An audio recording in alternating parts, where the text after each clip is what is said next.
Westminster there lived a rat catcher's daughter, but she didn't quite live in Westminster, 'cause she lived t'other side of the water. Her father caught rats and she sold sprats all round and about that quarter. And the gentle folks all took off their hats to the pretty little rat catcher's daughter. Doodle-dee, doodle-dum, die-dum, doodle-dum.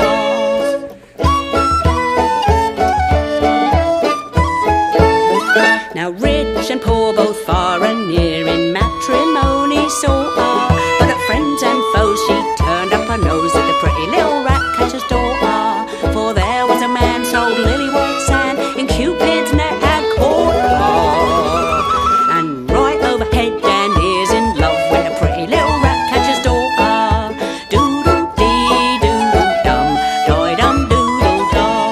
They both agreed to marry B upon next Easter Sunday, but rat catcher's daughter, she had a dream that she wouldn't be alive on Monday.